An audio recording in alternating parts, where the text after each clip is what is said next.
اعوذ باللہ من الشیطان الرجیم بسم اللہ الرحمن الرحیم۔ خواتین و حضرات السلام علیکم ورحمۃ اللہ وبرکاتہ و مغفرتہ۔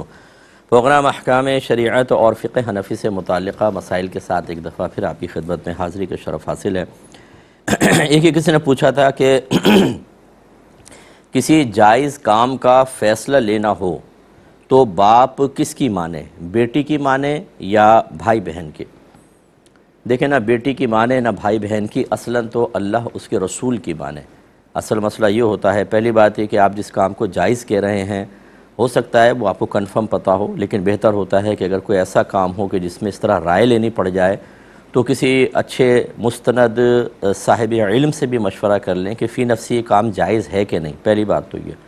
دوسری بات یہ کہ پھر شریعت کو ہی بنیاد بنائیں، کیونکہ لوگوں کی رائے مختلف ہوتی ہے۔ ہر شخص اپنے تجربے اور اپنے ذہن اور اپنے ماحول اور عرف کے مطابق جتنی تعلیمات، جتنی باتیں اس نے سیکھی ہوتی ہیں اس کے مطابق فیصلہ کرتا ہے، اور اس طرح عام لوگوں کے فیصلے ہم نے یہ دیکھا ہے کہ قرآن و حدیث کے فیصلوں کے خلاف چلے جاتے ہیں۔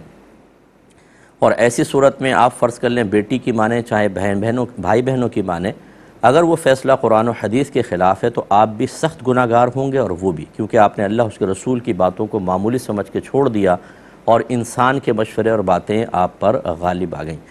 اچھا، ایک فرض کر لیں کہ کوئی شادی کرنی ہے کسی کی، اپنی ایک بیٹی کی، بیٹی کہہ رہی ہے یہاں کر دیں اور بھائی بہن کہہ رہے ہیں یہاں کر دیں۔ اس طرح کے جو معاملات ہوتے ہیں کہ جس میں شرعی تعلیم ضروری نہیں ہوتی ہے، بلکہ یعنی شرعی تعلیم اس لحاظ سے تو ضروری ہے کہ وہ صحیح العقیدہ ہونا چاہیے، اعلانیہ طور پہ کوئی ایسے خطرناک قسم کے گناہوں میں ملوث نہ ہو جو شریعت کے تھوڑے بہت مطالبے ہیں۔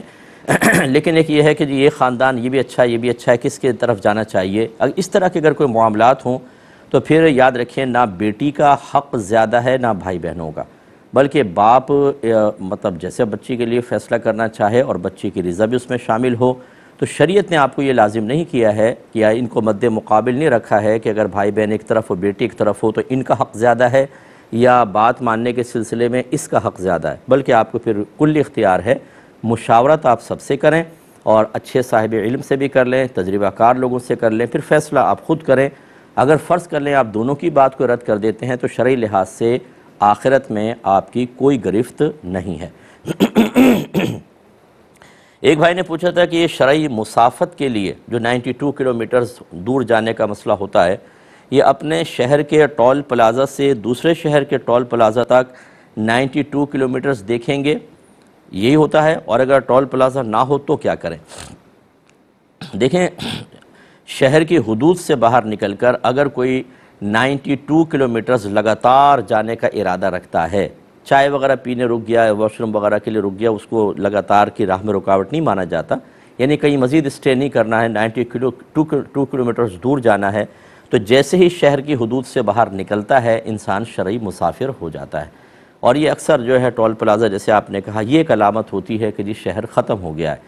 لیکن یاد رکھیں کہ یہ بعض اوقات ٹول پلازہ کے بعد بھی کچھ متصل گوٹھ وغیرہ ہوتے ہیں جن کو مضافات سے تعبیر کرتے ہیں، یعنی وہ بالکل متصل ہوتے ہیں۔ بعض اوقات تو عیدگاہ باہر ہوتی ہے یا استبل وغیرہ باہر ہوتے ہیں، تو شہر سے باہر جو شہر کی ضروریات والی چیز ہوں، یہ بالکل متصل چھوٹی چھوٹی آبادیاں ہوں جن کو مضافات سے تعبیر کرتے ہیں، وہ بھی شہر کے حکم میں ہوتے ہیں، ان سے بھی پار نکلنا ضروری ہوتا ہے، تب آپ شرعی مسافر ہوں گے۔ اس کا مطلب ہے کہ ٹول پلازہ پہلے ہے اور اس کے بعد وہ مضافاتی علاقے ہیں تو پھر ٹول پلازہ علامت نہیں بنے گا شہر کے حدود کے ختم ہونے کی، بلکہ مضافات سے باہر آپ نکلیں گے تب آپ شرعی طور پر مسافر ہوں گے۔ جب یہ کنفرم ہو گیا تو اس کا مطلب یہ ہوا کہ اب ٹول پلازہ کی تو حاجت ہی نہیں ہے۔ اگر وہ نہ بھی ہو تو آپ لوگوں سے عام طور پہ معلوم کر لیں، اگر خود آپ کو اندازہ نہیں ہے، جو پرانے رہنے والے بتائیں گے بھئی یہاں تک ہمارے شہر کی حدود ہوتی ہے، اس کے بعد ختم ہو جاتی ہے، بس اسی کو آپ بنیاد بنا کر اور اپنی شرعی مسافت کو طے کریں گے یا اس کا اندازہ کریں گے۔ یہ کہتے ہیں کہ ہم نے بچپن میں بہت سی پتنگیں لوٹی، بڑے ہو کر بھی کبھی کبھی ایسا کیا تو کیا حکم ہوگا؟ دیکھیں، آپ کو پہلے ہی بتایا تھا کہ ڈور لوٹنا، اس طرح کے پتنگیں لوٹنا یہ ایک امانت کے حکم میں ہوتی ہیں، کیونکہ ڈور تو بالکل یہ غصب ہے، لوٹ مار اس کو کہہ لیں آپ، کیونکہ وہ شخص واپس کھینچ رہا ہوتا ہے، وہ آپ کو بانٹنے کے لیے نہیں ہو رہا تھا۔ پتنگ کٹ بھی گئی تو کھینچ رہا ہوتا ہے، ہم بیچ میں ڈنڈا مار کے پکڑ لیتے ہیں اور توڑ لیتے ہیں، یہ تو لوٹ مار ہے اور ڈاکہ ہے، غصب ہے، یہ بہت آخرت میں خطرناک ہوگا اگر بالغ کرے تو۔ اور پتنگ لوٹنے کا مسئلہ بھی یہ ہے کہ اگر پتنگ کٹ کر آ جاتی ہے تو ہمارے عرف میں تو یہ ہے کہ جو پکڑ لیتا ہے مالک ہو جاتا ہے، لیکن حقیقت یہی ہے اگر ایسا ہی ہوتا تو کبوتر بھی اڑ کر آ کر اگر بیٹھ جاتا تو جو پکڑ لے مالک ہو جائے، ہمارے ہاں تو عرف یہی چل رہا ہے۔ لیکن سوری اس کو لقطے کے حکم میں لینا چاہیے۔ لقطے کا مطلب گری پڑی چیز کہ وہ مسلمان بھائی کی ہوتی ہے اور آپ اس کو اٹھا لیتے ہیں۔ معذرت چاہتا ہوں، تھوڑا میرا گلا خراب ہے۔ تو اگر آپ اس کو اٹھا لیتے ہیں تو وہ امانت ہے اور وہ مسلمان بھائی تک پہنچانا آپ کی ذمہ داری ہوتا ہے۔ اب اگر بچپن میں یعنی نابالغی کے اندر ایسا ہوا ہے تو نابالغ تو ابھی شرعی احکام کا مکلف نہیں ہوتا ہے۔ اس کا مطلب یہ نہیں ہے کہ ہم نابالغ کو شتر بے مہار بنا دیں، بلکہ ماں باپ کو سمجھانا چاہیے۔ خطا کریں تو اس کو پیار سے روکیں، اور اگر بڑی خطا کی ہے تو سزا بھی دے سکتے ہیں۔ جیسے نبی کریم صلی اللہ علیہ وسلم نے فرمایا کہ بچہ 7 برس کا ہو جائے تو اس کو نماز کا حکم دو، اور 10 برس کا ہو جائے تو مار کر نماز پڑھاؤ۔ حالانکہ 10 برس کا بچہ تو بھی بالغ میں نہیں ہوا، لیکن یہ اسی لیے تاکہ بعد میں بالغ ہونے کے بعد اگر بے نمازی پن کی عادت قائم رہی تو پھر بے نمازی ہوگا، اور پھر نام اعمال میں گناہ کبیرہ لکھا جائے گا۔ اور اسی لیے اکابرین نے لکھا کہ اگر کوئی چھوٹے بچے کو سونے کی انگوٹھی پہنائے تو پہنانے والا گناہ گار ہوگا۔ لڑکے کو اگر پہنایا، کیونکہ بچہ تو مکلف نہیں تھا لیکن پہنانے والا، اس کا مطلب ہے کہ بچے اگر گناہوں کے کام کریں، بڑے اس کو نہ روکیں، اس پر ناگواری کا اظہار نہ کریں، تو بچہ تو مرفوع القلم ہے جب تک بالغ نہ ہو، لیکن نہ روکنے والے قابل گرفت ہوں گے۔ اس لیے بچوں کی تربیت اچھی ہونی چاہیے، لیکن بہرحال اس کا کوئی کفارہ نہیں ہے، نہ اس پر توبہ واجب ہے۔ احتیاطاً بلوغت کے بعد کر لے کوئی بچہ، اگر بچپن کے واقعات یاد ہے تو ٹھیک، اور بلوغت کے اندر جو کی ہیں تو بالکل قابل گرفت ہیں۔ اللہ کی بارگاہ میں توبہ کریں اور اندازہ کریں کہ کتنی پتنگیں لوٹی ہوں گی۔ ان کی قیمت کا اندازہ کرنے کے بعد، یعنی فرض کر لیں 50 پتنگیں تھیں، اب کتنی قیمت ہوگی؟ مثال کے طور پر 1000 2000 اندازن کر لیں، اور ان نامعلوم مالکان کی طرف سے صدقہ کر دیں۔ اللہ کی رحمت سے امید ہے کہ آپ آخرت میں بری ذمہ ہوں گے۔ اور ایک انہوں نے بھائی نے پوچھا تھا کہ ہمارا 3 منزلہ مکان ہے، بعض اوقات پتنگ کٹ کے اس کی چھت پر آ جاتی ہے، اب بچے جو ہیں وہ تو چڑھ نہیں پاتے اوپر، اور پھر کیا حکم ہوتا ہے؟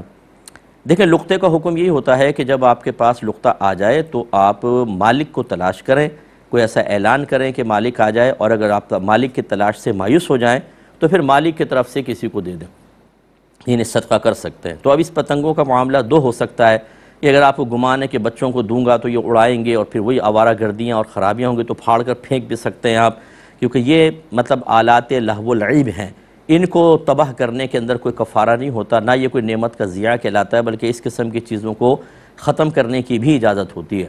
اور اگر آپ یہ سمجھتے ہیں کہ چلو ضائع نہ کروں، چھوٹے چھوٹے بچے ہیں جو کھیل کود میں مطلب ان کو کھیل کا سامان ویسے بھی ہم دے سکتے ہیں، ان میں سے کسی کو دے دیا تو آپ قابل گرفت نہیں ہوں گے۔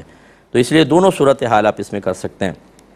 ایک بہن نے فرمایا کہ میرا امتحان ہے اور میرے شوہر باہر ہوتے ہیں، میرے شوہر بھی اگر مطلب امتحان ہے شہر کے باہر اور میرے شوہر جو ہے میرے ساتھ نہیں جا سکتے ہیں کیونکہ ان کا بھی امتحان ہے کوئی ایک جگہ پر، اور میرے ساتھ کوئی محرم نہیں ہے، تو کیا میں والدہ یا بہن کے ساتھ جا سکتی ہوں؟ دیکھیں، اگر صرف شہر سے باہر ہے اور 92 کلومیٹرز کی مسافت پر نہیں ہے تو پھر کوئی مسئلہ نہیں ہے، آپ بہن کے ساتھ یا والدہ کے ساتھ اگر راستہ پرامن ہے تو بالکل جا سکتی ہیں۔ شرعی مسافت حقیقتاً منع ہے۔ ویسے تو نبی کریم صلی اللہ علیہ وسلم کے ایک فرمان عالی شان کے مطابق کوئی عورت ایک دن کی مسافت پر بھی اپنے محرم کے بغیر نہیں جا سکتی۔ اس اعتبار سے تو بعض علماء نے فرمایا کہ گھر سے بھی باہر اگر محرم کے بغیر نکلے گی تو گناہگار ہوگی۔ لیکن مسئلہ کیا ہے کہ آج کل کے دور کے اعتبار سے ضروریات بدل گئی ہیں اور ڈیوٹیز ڈیوائیڈ ہو گئی ہیں، باہر کے کاموں کی بھی بہنوں کو بھی باہر نکلنا پڑتا ہے بہت سارے معاملات میں۔ اگر شوہر ہر معاملہ اپنے ہاتھ میں لے تو وہ مطلب بیلنس نہیں کر سکتا اپنی لائف کو، اس لیے ہماری بہنیں باہر نکلتی ہیں۔ تو یہ تو خیر قول اس کو بزرگان دین نے یہی فرمایا کہ اگر امینہ عورتیں ہیں تو شہر میں آپ ان کے ساتھ باہر جا سکتی ہیں۔ اسی طریقے سے جو آگے شرعی مسافت کا معاملہ ہے وہ 92 کلومیٹرز کا ہے، اگر اس سے پہلے جانا ہو تو حقیقتاً وہ شرعی مسافرہ آپ نہیں ہیں، اور نبی کریم صلی اللہ علیہ وسلم نے جو سفر کرنے منع کیا اس حدیث کے تحت یہ چیز آتی ہی نہیں ہے، لہٰذا پھر آپ اپنے پرامن طریقے سے جا سکتی ہیں۔ ہاں، اگر دوسرے شہر کے اندر ہو مثال کے طور پہ کم از کم 92 کلومیٹرز دور جانے کا، پھر اس امتحان کی امپورٹنس پر نگاہ رکھیں گے۔ اگر وہ آپ کی لائف کے لیے انتہائی ضروری ہے، اگر اس کی نہ دینے کی وجہ سے کوئی شدید نقصان کا اندیشہ ہے، تو اللہ تعالیٰ معاف فرمانے والا ہے. پھر آپ والدہ کے ساتھ، بہن کے ساتھ تو نہ جائیں، والدہ کے ساتھ جائیں. بہن ویسی ینگ ہوں گی یا بڑی بہن ہیں، اوور ایج ہیں، تو چلو پھر چل جائے گا، لیکن والدہ کے ساتھ انسب ہے اور راستہ پرامن ہونا چاہیے، تو پھر آپ جا سکتی ہیں. لیکن اگر امتحان اتنا امپورٹنٹ نہیں ہے، صرف یہ ہے کہ چلو ڈگری آ جائے گی، استعمال کرنی ہے نہیں، یا مستحب ہے کہ مطلب یہ کر لوں گے تو چلو کام مل جائے گا، اور کام کوئی آپ کے لیے اتنا امپورٹنٹ نہیں ہے، شوہر کی سیلری وغیرہ اچھی ہے، تو پھر اس سے روکا جائے گا. دوسرے شہر میں بغیر محرم کے آپ نہیں جائیں گی. ایک کالر ہمارے ساتھ ہیں، پہلے کال لیتے ہیں. السلام علیکم. وعلیکم السلام. مفتی صاحب میں 2 سوال تھے. جی بولیے. ایک ہے کہ اذان کے وقت میں نے کسی کو سلام کیا تو وہ جواب دینے کے بجائے مجھ سے بولتے کہ اذان کے وقت جواب نہیں دیا جاتا.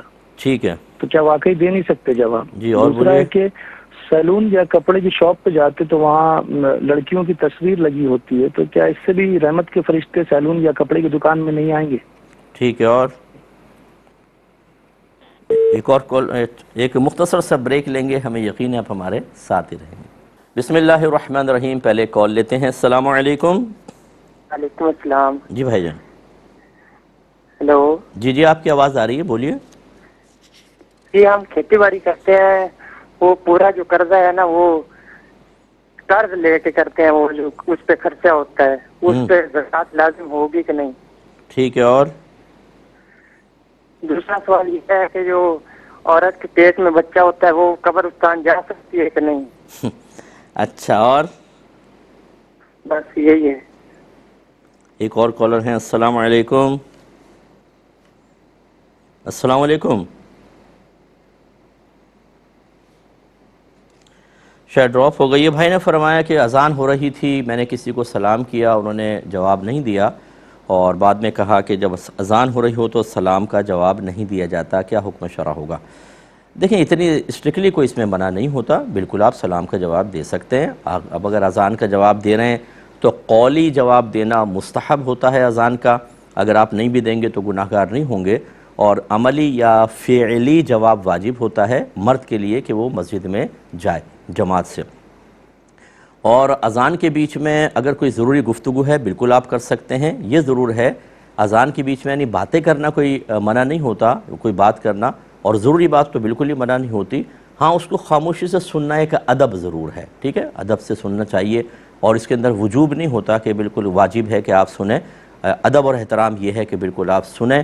اور خاص طور پہ اگر اذان ایسی ہے جو مطلب لحن کے ساتھ ہے، اس میں تجوید کے قواعد کا لحاظ ہی نہیں ہو رہا، ایسی اذان تو اذان ہی نہیں ہوتی، نہ اس کو سننا جائز اور نہ اس کا جواب وغیرہ کوئی دیا جائے، نہ اس کا ادب اور احترام کیا جائے. تو بہت ساری اس میں تفصیل ہوتی ہے. اب وہ کون سی اذان ہو رہی تھی؟ اچھا اسی طریقے سے ایک وقت میں کئی اذانیں ہوتی ہیں، آپ نے ایک اذان کا جواب دے لیا، ایک اذان کو احترام سے سن لیا. اب میں بعض اوقات نوٹ کرتا ہوں 10-10 منٹ تک اذانیں چلتی رہتی ہیں. میں نے اپنے گھر پہ نوٹ کیا ہے، اطراف میں ماشاءاللہ کافی مساجد ہے، ایک اذان دے گا، پھر 4 منٹ بعد دوسرا دے گا، پھر اس کو اتنا لمبا لے کے جاتا ہے کہ اتنے پھر اور ہو کر 10-10 12 منٹ اذان چلتی رہتی ہے. تو شریعت یہ تو نہیں کہتی کہ آپ جب تک تمام اذانیں منقطع نہ ہو جائیں، جن کی آواز کان تک آ رہی ہے بالکل ساکت بیٹھے رہیں، کوئی بات نہ کریں. آپ نے ایک اذان کا جواب دے دیا، ٹھیک ہے. تو اس لیے خلاصہ کلام یہ ہوا کہ اس کا اتنا کچھ سختی کا حکم نہیں ہے.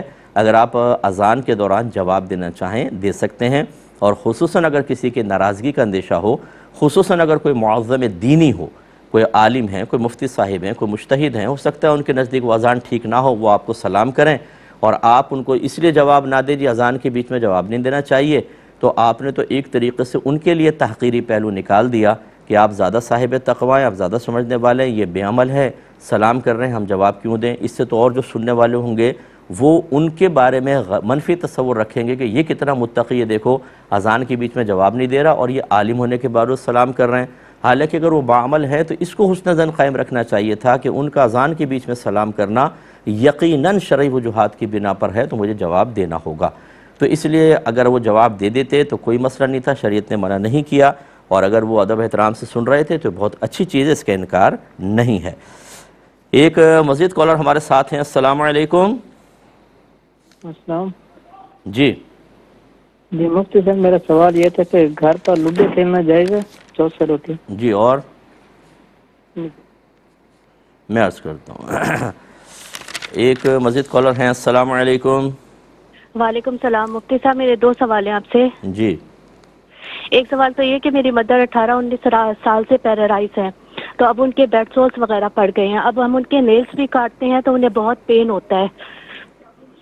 ٹھیک ہے بیٹا، اور پین ہوتا ہے، اور دوسرا یہ کہ ان کی ہیئر ریموونگ کرنی ہے، تو ہمارے لیے کیا حکم شرع، ہم انہیں شاور دلائیں یا کس طرح ہم ان کو پاک صاف کریں، کائنڈلی بتائیں۔ اور دوسرا سوال یہ ہے کہ میری خالہ ہے، تو ان کو 3-4 مہینے بعد پیریڈ اسٹارٹ ہوئے ہیں، اب وہ صرف 2-3 دن رہے ہیں، تو کیا ان کی عادت ہے 8 دن کی، تو اب کیا وہ شاور لے کے اپنی نمازیں کنٹینیو رکھیں یا اپنے پورے دن مکمل کر کے شاور لیں؟ ٹھیک ہے، اور میں عرض کرتا ہوں یہ بھائی نے ایک کویسچن کیا تھا کہ ہم بعض اوقات کوئی دکان پہ جاتے ہیں سیلون وغیرہ میں، وہاں لڑکیوں کی پکچرز لڑکوں کی لگی ہوتی ہیں، اسی طرح کپڑوں کی دکان میں، تو کیا ایسی تصاویر کی موجودگی میں اللہ تبارک و تعالیٰ کی رحمت کے فرشتے آئیں گے کہ نہیں آئیں گے؟ دیکھیں، حکم تو مطلقاً ہے، نبی کریم صلی اللہ علیہ وسلم نے ویسے تو گھر کا لفظ استعمال کیا کیونکہ اس زمانے میں اس طرح کی شاپس تو تھی نہیں، تو حکم عام ہونا چاہیے کہ اصل گھر نہیں ہے، اصل چیز تعظیم کے ساتھ تصویر ہے، کہ نبی کریم نے فرمایا جس گھر میں کتا حالت جنابت میں کوئی شخص اور تصویر ہو، اس گھر میں اللہ کی رحمت کے فرشتے نہیں آتے ہیں۔ تو اس حدیث کے عموم کی بنا پر یہ کہا جا سکتا ہے کہ اگر دکان میں بھی ایسا ہے تو وہاں اللہ کی رحمت کے فرشتے نہیں آئیں گے۔ اب اللہ کی رحمت کے فرشتوں کے نہ آنے کا مطلب یہ نہیں ہے کہ وہاں ویرانی چھا جائے گی، ایک بھی گاہک نہیں آئے گا، گلہ خالی رہے گا، کہ یہ میں نے اس لیے وضاحت کر دی کہ کوئی یہ نہ کہے کہ اچھا اگر رحمت کے فرشتے نہیں آتے، ہماری تو اتنی دکان چلتی ہے، کچھ امتحان نہیں۔ یہ بھی ایک امتحان ہوتا ہے اللہ تعالیٰ کے، بعض اوقات انسان ایک غلط کام کر رہا ہوتا ہے اور اس کے باوجود اس کو دنیا کے اندر نعمتیں ملتی رہتی ہیں، لیکن آخرت میں احتساب سخت ہوتا ہے۔ اس لیے جو شرعی تعلیمات ہیں ان کو اس طرح کی فزیکلی ریزلٹس کے اوپر، فزیکلی چیزوں کے اوپر، صورتوں پر پرکھ کر جائز یا ناجائز یا صحیح غلط کا فیصلہ آپ نہیں کر سکتے۔ دنیا میں تو اللہ تبارک و تعالیٰ کافر کو بھی دیتا ہے، اور میرے خیال میں بظاہر اگر دیکھا جائے تو مسلمان سے زیادہ دنیاوی ظاہری نعمتیں ان کے پاس ہیں، حسن و جمال دیکھیں، قد کاٹ دیکھیں، طاقت دیکھیں، دنیاوی ترقیاں دیکھیں، ان کے پاس زیادہ نظر آئیں گے، تو کیا مطلب وہ جائز اور حق پر ہو جائیں گے؟ ایسا نہیں ہوتا ہے۔ تو بہرحال اجتناب ہی کرنا چاہیے، سب سے بیسٹ ہے۔ اور صرف بالوں کی پکچر لگا لیں، منہ کی لگانا کوئی ضروری کوئی ہوتا ہے؟ تو اس لیے اسی طریقے سے یہ جو بعض دیکھیں ڈیمیز ہوتی ہیں، ان کے چہرے بالکل نہیں ہوتے، اور اس میں عورتوں کے سوٹ وغیرہ پہنا کے ساڑی وغیرہ اور برائڈل کے سوٹس لگے ہوتے ہیں، اس میں دیکھ کے اندازہ ہو جاتا ہے کوئی شکل سے ہی کوئی بکتی ہے چیز۔ لیکن بہرحال اگر کوئی اس طرح اپنے دکان میں کرتا ہے تو حکم تو یہ ہوگا، لیکن آپ اس میں خریداری کر سکتے ہیں، منع نہیں ہوتا ہے۔ یہ کہتے ہیں کہ ہم کھیتی باڑی کرتے ہیں اور قرض لے کر ہم نے اکثر جو ہے وہ بیج وغیرہ یا دیگر معاملات کر رہے ہوتے ہیں، تو ہم پر زکوٰۃ بنے گی کہ نہیں، یعنی عشر بنے گا کہ نہیں؟ دیکھیں، وہ دیکھا یہ جائے گا ویسے تو عشر کے اندر، جب اتنا آپ کے اوپر قرضہ ہے کہ دینے کے بعد آپ کا بہت ہی کم بچتا ہے جو آپ کے ضروریات زندگی کے لیے ہی پورا ہو جائے، تو پھر اس کے اوپر زکوٰۃ وغیرہ یعنی عشر وغیرہ نہیں ہوگا، اور اگر کافی بچتی ہے پیداوار تو پھر آپ کو عشر نکالنا ہوگا۔ ایک یہ بھائی نے کہا کہ اگر کسی عورت کے پیٹ میں بچہ ہو یعنی وہ حاملہ ہوں تو کیا وہ قبرستان جا سکتی ہیں یا نہیں؟ تو یہ آپ نے بڑا عجیب کویسچن کیا۔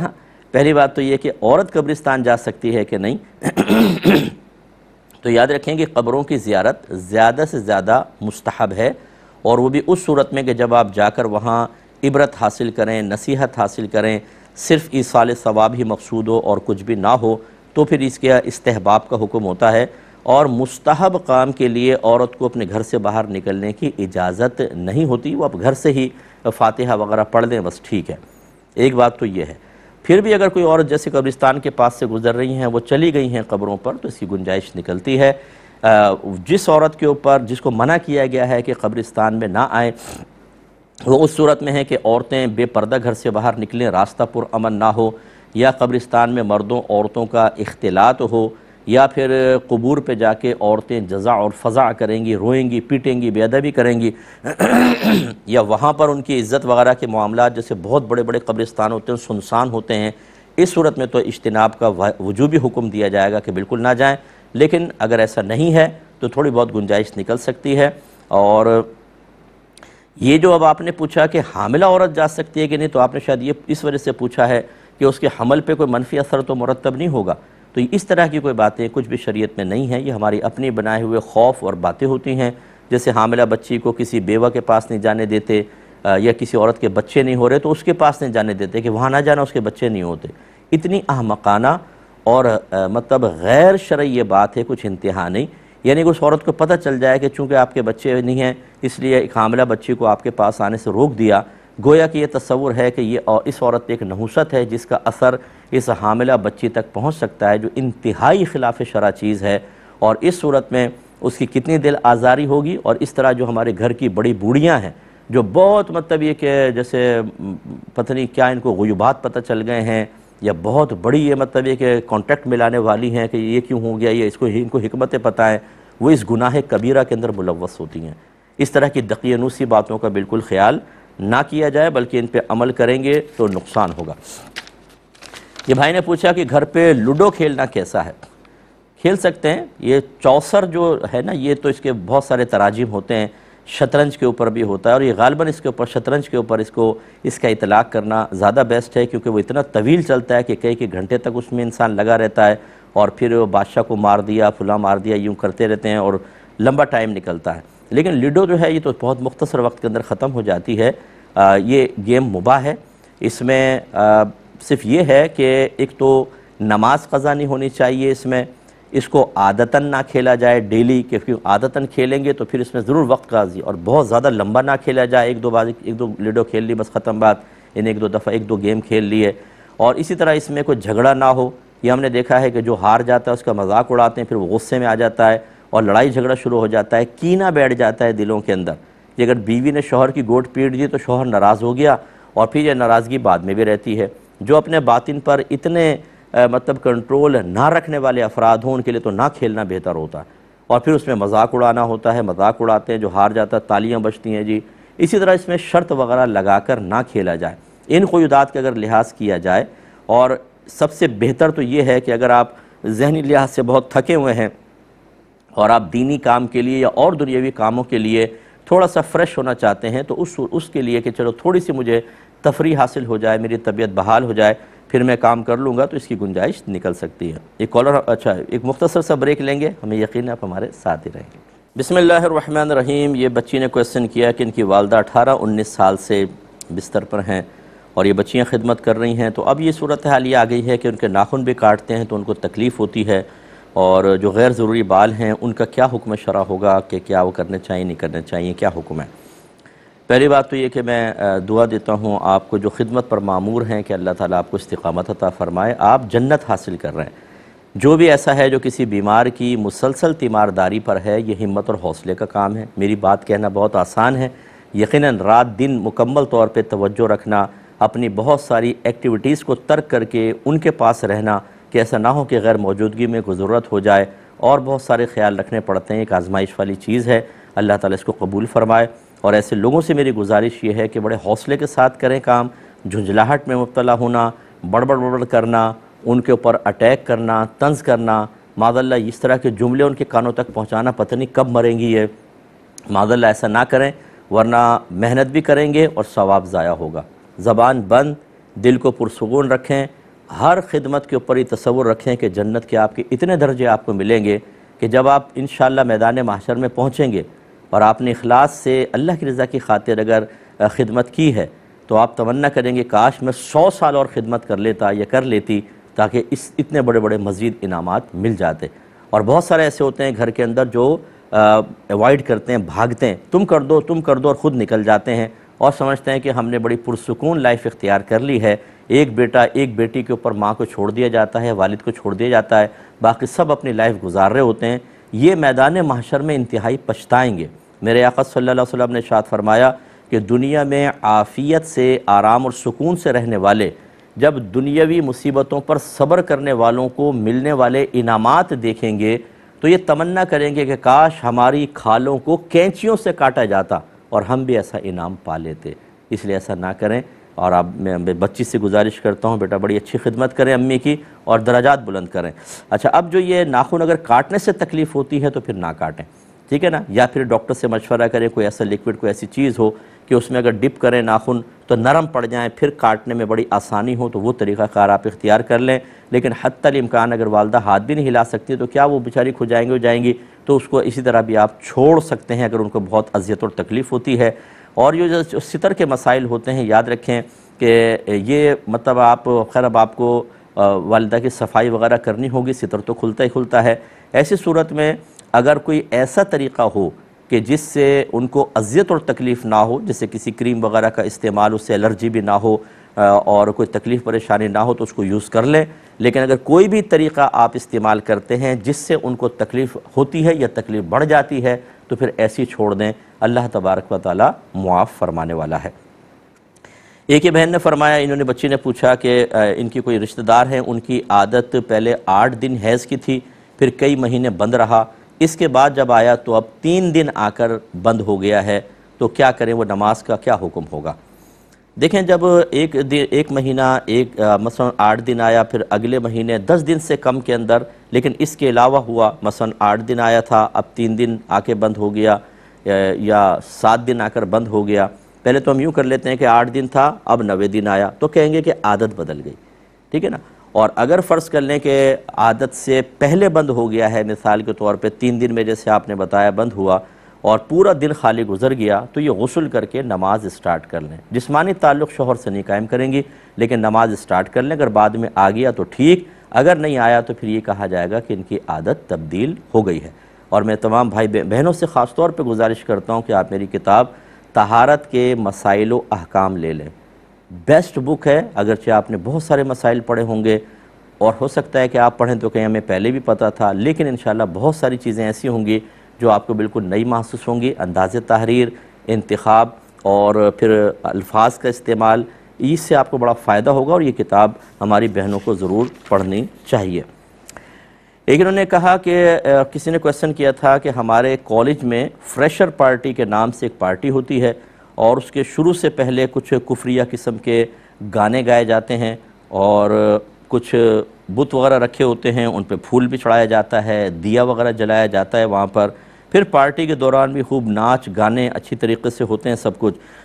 اب جو ہم سینئر اسٹوڈنٹس ہیں، ہم سے جبراً اس کا چندہ لیا جاتا ہے۔ اب ہمیں نہیں پتہ کہ وہ چندہ کس کام میں استعمال ہو رہا ہے، لیکن جبراً پیسے لیے جاتے ہیں، تو دینے والے کے لیے کیا حکم ہوگا؟ کیا اس پہ کوئی حکم کفر وغیرہ لگے گا یا نہیں؟ دیکھیں، ایسی کفریہ چیزیں جو کسی دوسرے مذہب کی مذہبی علامات ہوں، ان کو اختیار کرنا، ان کے اندر شرکت کرنا، ان کو پسند کرنا، یہ مذہب اسلام نے منع کیا ہے، اور اسی طریقے سے اس میں مالی تعاون کرنا بھی منع ہوگا۔ اس لیے اصلاً تو یہی ہے کہ آپ کو اس سے اجتناب کرنا چاہیے۔ لیکن اگر آپ یہ سمجھتے ہیں کہ کوئی ایسا آپ کا علاقہ ہے، کوئی ایسا ماحول ہے اطراف میں کہ اگر ہم اس میں تعاون نہیں کرتے، اس جبراً کے مقابلے میں ہم بھی ذرا اکڑ جاتے ہیں اور جبر کرتے ہیں، اور پھر آپ کے لیے آگے چل کر کچھ نقصان ہو جاتا ہے، چاہے وہ نمبروں میں کمی کے ذریعے ہو، چاہے وہ جانی نقصان کا خوف ہو، عزت کا خوف ہو، ایسی صورت میں دل میں کراہت رکھ کے آپ دے سکتے ہیں، اور اس میں آپ کی انشاءاللہ آخرت میں کوئی گرفت نہیں ہے۔ گویا کہ اگر کوئی نقصان وغیرہ کا اندیشہ نہیں ہے تو اوائڈ کرنا چاہیے، اور اگر ایسے معاملات ہیں تو اپنی جان بچانے کی نیت سے انسان ایسا کر سکتا ہے، یا بڑے نقصان سے بچنے کی نیت سے کرنا چاہے تو کر سکتا ہے، لیکن دل میں ناپسندیدگی موجود ہونی چاہیے، انشاءاللہ اللہ تعالیٰ درگزر فرمائے گا۔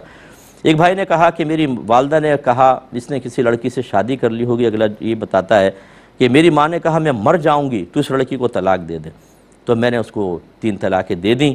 کہتے ہیں اب مجھے بتائیے کہ کیا حلالہ کے علاوہ کوئی ملنے کا طریقہ ہے؟ تو ایسے تمام کمزور عشاقان سے میری گزارش ہے کہ جب آپ میں ہمت ہی نہیں ہے تو خدا را ایسے قدم نہ اٹھائیں۔ آپ نے پہلے کسی کی بچی کی زندگی خراب کر دی، وہ وعدے کیے ہوں گے میں تمہارا ساتھ دوں گا اور یہ ہوگا اور وہ ہوگا، اور 2 منٹ میں آپ والدہ کے سامنے آپ ڈھیر ہو گئے اور کسی کی زندگی کو آپ نے خراب کر دیا۔ اب میں آپ سے یہ کویسچن کرتا ہوں کہ جو کم ہمتی ابھی پیدا ہوئی، یا جو والدہ کے مر جانے کا خوف آپ کے قلب میں پیدا ہوا جس کی وجہ سے آپ نے طلاق کا اقدام کر لیا، اگر حلالہ کر کے یا بغیر حلالہ کے فرض کر لیں کوئی ایسا راستہ ہو تو آپ دوبارہ شادی کر لیں گے، تو پھر آپ کے اندر وہ ہمت کہاں سے آ جائے گی کہ آپ والدہ سے ٹکرا جائیں، اور پھر آپ یہ کہہ دیں گے کہ اب مرنا چاہو مر جاؤ، پہلے تو میں نے خیال کر لیا اب نہیں؟ کیا والدہ کا سارا ادب دل سے نکل جائے گا؟ کیا کہیں گے آپ؟ اور آپ جیسے کمزور اور بزدل انسان کو کیوں ہم ایسا طریقہ بتائیں کہ آپ وہ کرنے کے بعد پھر کسی کے بچے کو آزمائش میں ڈالیں اور پھر والدہ بلا کر آپ کو ڈانٹے ڈپٹے تو آپ نے دوبارہ طلاق دے دیتا ہوں؟ یہ کھیل کود کرنا بالکل غلط ہوتا ہے۔ اگر آپ نے صحیح آپ بیٹے نے شادی کی تھی، والدہ کو چاہیے تھا کہ وہ طلاق نہ کرواتی، والدہ بھی گناہگار ہوئی ہیں، یاد رکھیں پہلی بیٹے کو روکتی ہیں، اگر نہیں رکا اس نے کر لی شادی تو پھر اس میں تو کفو بھی نہیں دیکھا جاتا کہ لڑکے کے معاملے میں کہ اس نے کس لڑکی سے شادی کی ہے، وہ شادی کرنے دیتے ہونے دیتے۔ اب اس کی کسی کے بچی کو طلاق دلوائی، قصور تو آپ کے بیٹے کا بھی تھا، اس نے اس کے وعدے وغیرہ کر کے تو آپ نے اس کی زندگی بھی خراب کر دی، اور 3 طلاقیں دلوائیں اگر آپ نے، اور آپ کی مرضی یہ تھی کہ 3 طلاقیں دو، یہ طلاق بدعت کہلاتی ہے، بیٹا بھی گناہگار آپ بھی گناہگار۔ تو خلاصہ کلام یہ ہے کہ بہرحال اگر 3 طلاقیں دی ہیں، حلالہ کے بغیر بیٹا کچھ بھی نہیں ہو سکتا، حلالہ کے بعد ہی، لیکن ہمارے مشورہ یہ ہے کہ یہ قدم اٹھانے سے پہلے 50 بار آپ سوچیں، اپنے اندر کوئی طاقت اور ہمت پیدا کریں، ورنہ آپ دنیا بھی اپنی خراب کریں گے، اور ہو ہی رہی ہے، بچی بھی اذیت میں، آپ بھی، والدہ بھی اذیت میں، اور آخرت تو ابھی اب موجود ہے، ڈے آف ججمنٹ میں آپ کو جواب دہ ہونا پڑے گا۔ کہتے ہیں کہ کسی نے قسم کھائی کہ اگر میری فجر کی نماز قضا ہوئی تو اگلی فجر تک میں کچھ نہیں کھاؤں گا، اور اگر یہ میں قسم توڑ دوں تو 1,00,000 قسموں کا کفارہ دوں گا، اور قسم توڑ دی، اب کیا حکم شرع ہوگا؟ پہلے تو میں اسی کا خیر فوکس کر دیتا ہوں کہ جب انسان کوئی قسم کھا لیتا ہے، آپ نے قسم کھائی کہ میں کھانا نہیں کھاؤں گا 1 دن تک، اور کھا لیا آپ نے، تو 1 قسم کا کفارہ آپ کو ضرور دینا ہی ہوگا۔ اور اگر آپ نے یہ کہا تھا کہ قسم توڑ دی تو میں 1,00,000 قسموں کا کفارہ دوں گا، یہ آپ پہ لازم نہیں ہوگا، کیونکہ 1,00,000 قسموں کا کفارہ جو ہے وہ شریعت نے لازم نہیں کیا، آپ اپنے اوپر لازم نہیں کر سکتے۔ یہ ضرور ہے کہ قسم توڑنے کا کفارہ آپ ضرور دیں گے، ٹھیک ہے۔ اور دوسری بات یہ ہے کہ یہ جو آپ نے اس طرح قسم کھا کر اپنے نفس کو وقتی طور پہ مغلوب ہوتا دیکھ کر ایک خوشی، توانائی، کامیابی اور فتح کا سا احساس حاصل کیا، لیکن دوسرے ہی دن آپ کو پٹخ دیا، یا کچھ دن بعد آپ کو نفس نے اور شیطان نے پٹخ دیا، اس سے ذرا اندازہ کریں۔